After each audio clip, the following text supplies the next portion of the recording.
Isang paalala, ang video na ito ay ayon lamang sa aking sariling pananaliksik. Hindi ko nais na pilitin ang sino man na maniwala sa videong inyong matutunghayan. Kung hindi kayo kumbinsido sa mga impormasyon at taliwas ang inyong paniniwala sa kaalamang aking ilalahad, maaari kayong gumawa ng sarili ninyong pagsisiyasat para sa inyong kakontentuhan. Ang videong ito ay gabay lamang sa mas malalim na kaalaman at pag-intindi at hindi gawa ng isang profesional. Naniniwala ako na malaya tayong magbigay ng opinyon at suhestyon bilang malayang mamamayan ng Pilipinas. Maraming salamat po.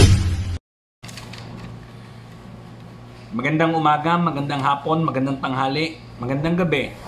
Saan ka mang parte ng mundo, sana po nasa mabuti kayong kalagayan. Ako po si Bong Lustre, na bumabati sa inyo ng Merry Christmas and Happy New Year.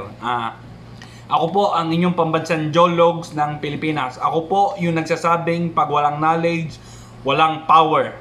Ako rin po your kaibigang neighborhood. Gusto ko lang po sanang batiin ng happy birthday si Nadine Alexis Pagua Lustre. Nagsiselebrate po siya ng kanyang 30th birthday. Noong February 2016 po na in-announce po ng James Reese na sinagot na raw siya ni Nadine. After 4 years, naghiwalay po sila. Ngayon si Christopher po yung Christoph po yung bagong boyfriend ni Nadine. Ang tatay po ni Nadine Lustre ay si Ulysses Lustre. Ang nanay niya po ay si Marikel Pagua.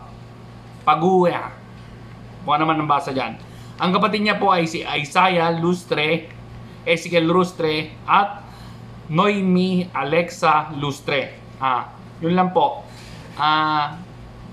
Nadine, sana po kahit na malayong kamag-anak mo na ako, fourth cousin mo na ako, na mapansin mo itong video ko na binabati kita ng happy birthday, at sana po na maging maligaya ka na po sa love life mo, at sana po na magkaroon ka na rin po ng anak kasi po tumatanda ka na, huling biyahe mo na po yan.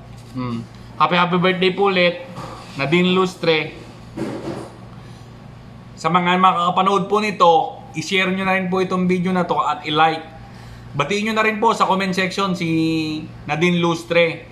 Maraming salamat po and thank you. God bless. Bye.